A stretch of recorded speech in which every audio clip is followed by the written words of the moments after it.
We are glad to have you here today. There has been questions within damnable zoological republic no one seems to answer till date. Even the Holy Book asked same question. Why do the Who nations conspire against the Igbo race and the peoples imagine a vain thing? The political elites in the zoological republic of the Nigeria rise up and the rulers band together against the Lord and against his anointed, Mazi Nnamdi Kanu, kidnapped him from Kenya and illegally renditioned him to Nigeria saying, "Let us break their chains and throw off their Eastern Security Network shackles. He who sits in the heavens shall laugh the zoo politicians, the Lord shall hold them in derision. Then he shall speak to them in his wrath, and distress them in his deep displeasure, yet I have set my servant Mazi Nnamdi Kanu, on my holy hill of Biafra. I will declare the decree, the Lord has said to me, you are my son, today I have begotten you. Ask of me, and I will give you the nations for your evangelical mission, and the ends of the earth for your ministerial assignment. You shall break the zoo and their colonial master with a rod of iron, you shall dash them to pieces like a potter's vessel. Now therefore, be wise, O global political elites, be instructed, you judges of the earth. Serve the Elohim, with fear, and rejoice with trembling. Release the leader of the indigenous people of Biafra, Mazi Nnamdi Kanu now. Whom you have kidnapped, lest God be angry, and you perish in the way, when his wrath is kindled but a little. Blessed are all those who put their trust in God Almighty. Lovers of freedom all over the world, that is not enough, just one moment and let us watch Dr. Damage's show and human right activist Mr. Sowore for their analysis for their submission on this. Catch you soon. Thanks for watching and please share. You see, we should have known that something was in the offing when a group of people came out and announced 100 million naira bounty on Nnamdi Kanu. Oh yes, we should have known there was a plan. Watch. We are placing a bounty of 100 million naira.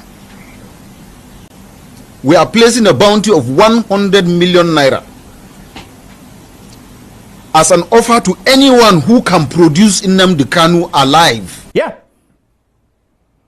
Did you know that a group of people in Nigeria can come together and do something like that? Did you know? I didn't know that.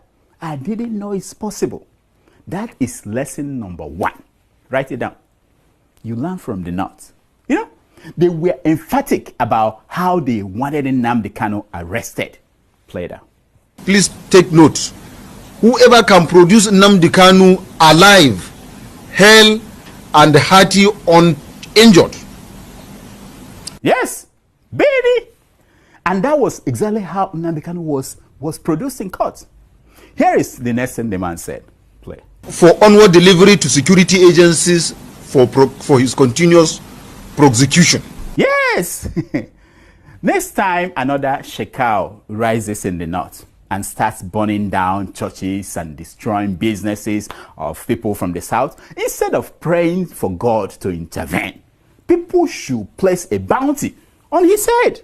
Learn from the North. Just a minor question. The UN said the other day that Boko Haram had killed over 350,000 Nigerians. Look at the headlines. Yes. Now, and the majority of these people killed, they were from the North. If they had this money, you know, why didn't they put 1 billion naira on the head of Abubakar Shekau? Why? Okay, I know. They were afraid that when captured and sent to the government, he could repent, you know, and the government will release him. And he could even be Nigeria's president tomorrow. They were afraid of that. Learn from the North. An ex-Boko Haram stands having laid his arms and comes back, turns his way away from his negativity. He stands to be a president of this country. He stands to aspire to any position in this country. Yeah, he said it. Here is another lesson. Watch. Every property of any northerner that has been destroyed, we are saying that the government of those states, that those incidents happen, must pay our people. Get out of here, man. Is that even possible? Why didn't all of you Southerners know this? That you can demand for compensation. Why? You must pay compensation. Wait. Let us count how many times Southerners have been attacked in the North. Let's count them. Can you? The list is endless. Just 1945. Kano, 1950. This were before independence. Oh yes. All of northern Nigeria, 1966. All of northern Nigeria, 1967. Kano, 1980. Maiduguri, 1982.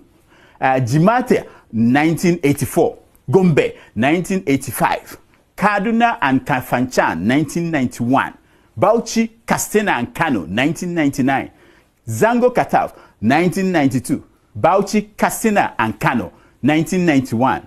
Zango Kataf, 1992. Funtua, 1993. Kano, 1994. And so on and so forth. Hey, so many. Almost every year since then. You must pay compensation. And as a show-off, the man reminded us that he is a master of dramatic irony. Watch him. We will no longer tolerate the destruction of properties of our people anymore. If not, we have done it in the past, we will do it again. Hey! Oh, who did this to us? Eh?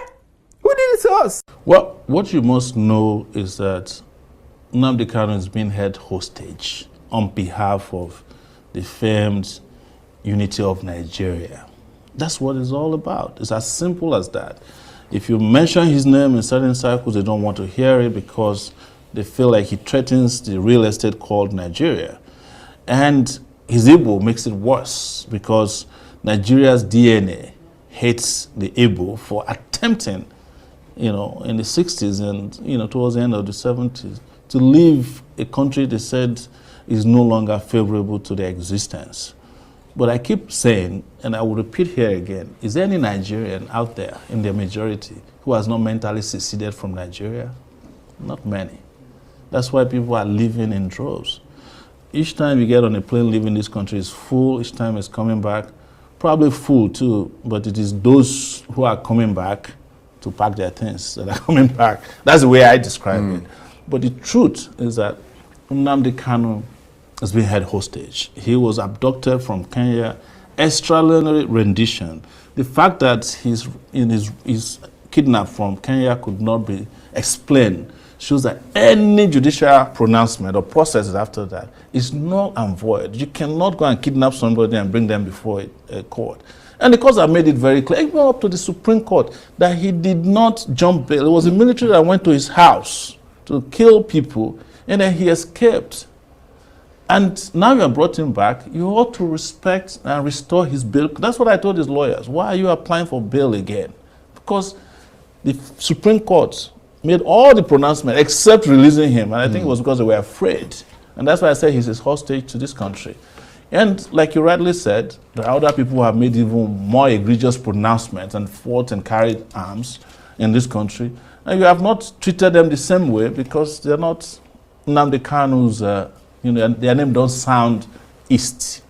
And I'm not here to fetish being able.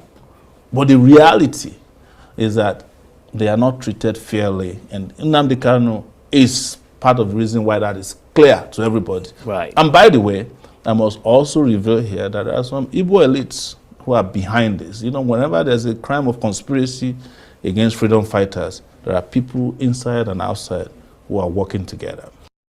Biafra did not come. These are people without vision, people that doesn't know their left and their right. They started using den gun, going to bushes to start shooting animals in the name of chasing Fulani. We are not chasing any ethnic group from our land. I have made it very clear. If you go after ethnic group, you become a terrorist. We are not going after ethnic groups. We are going after the terrorist army, police, and every Nigerian forces that carries gun. That is the people we are going after. Because once you go after them, you have uprooted the people in the bush. If you go after ethnic group in the name of Fati Fulani, you are a terrorist. This is the international law that many idiots don't know. If you go after Fulani in the forest in the name of fighting terrorists,